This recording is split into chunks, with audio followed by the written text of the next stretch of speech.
नतान्या, तुम ये क्या कर रही हो? मैं तो घर बना रही हूँ। यार, रेत से कभी घर बनता है? हाँ, क्यों नहीं। बनता तो है, लेकिन वो टिकाऊ नहीं होता है। वो कैसे? रुको, पहले तुम हाथों को सैनिटाइज करो। अब मैं तुम्हें कहानी सुनाऊंगा जिससे तुम समझोगी कि रेत पे घर क्यों नहीं बनाया जाता है।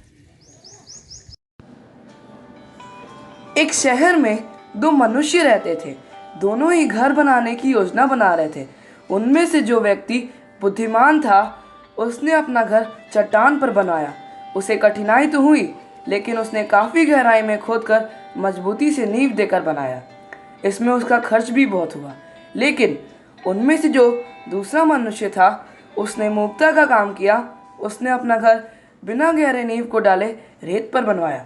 उसका घर बिना किसी कठिनाई और बिना किसी खर्च के जल्दी बन गया और देखने में सुंदर भी था और मजबूत भी था।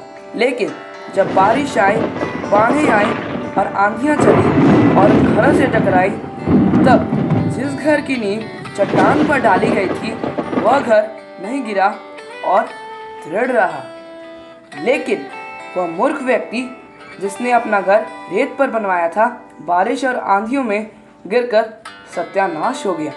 तब बुद्धिमान व्यक्ति जिसने अपने घर को कठिनाई से चट्टान पर बनवाया था, उसे दृढ़ देखकर आनंदित हुआ। दूसरी तरफ मूर्ख व्यक्ति जो जल्दीबाजी में सफलता चाहता था, अपने गिरे हुए घर को देखकर पछताया।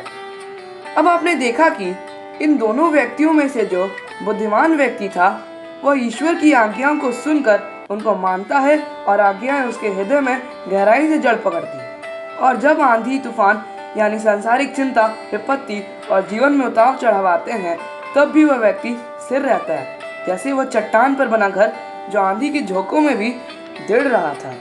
लेकिन दूसरा व्यक्ति ईश्वर की आज्ञाओं को यानी अच्छी बातों को सुनता तो है, पर मानता नहीं, और जब उसके ऊपर विपत्ति पड़ती है तो वह बौखला जाता है और कमजोर होकर टूट जाता है, ठीक उस मूर्ख व्यक्ति के बनाए हुए घर की तरह। इसलिए हमें ईश्वर की आज्ञाओं को केवल सुनना ही नहीं, उन पर चलना भी चाहिए। अच्छा बताओ, तुमने इस कहानी से क्या सीखा? मैंने इस कहानी से यही सीखा कि परमेश्वर की आज्ञाएं यानी अच्छी अच्छी बातों को सिर्फ सुनना ही नहीं, बल्कि उस पर चलना भी चाहिए, ताकि हम हर कठिनाइयों के समय में भी स्थिर रह सके। जैसे उस बुद्धिमान व्यक्ति ने अपना घर एक चट्टान के ऊपर बनाया और आंधी आई, बाढ़ आई, लेकिन तब भी उसका वो घर स्थिर रहा। तुमने बिल्कुल ठीक कहा।